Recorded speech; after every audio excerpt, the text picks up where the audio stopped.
Si vous voulez connaître les secrets de l'univers, pensez en termes de fréquences et de vibrations, disait Nikola Tesla.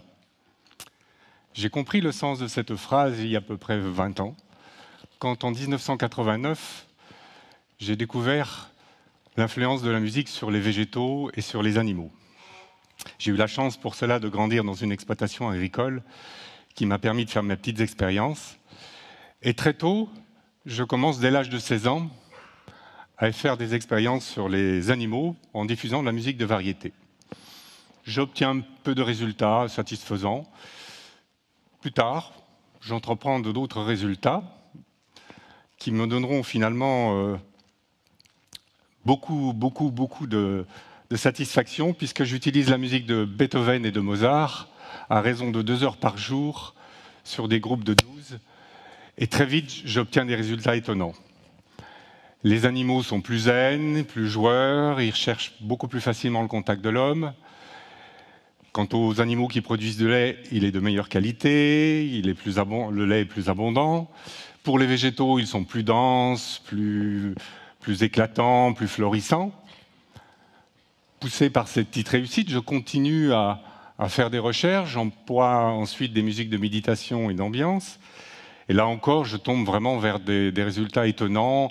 Les animaux recherchent de façon systématique le contact de l'homme.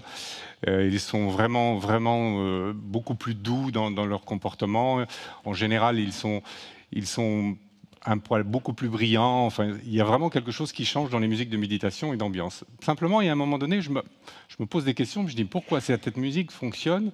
Parce que je m'aperçois avec certaines musiques, ils sont agressifs, agités, voire avoir des comportements presque dangereux avec l'homme.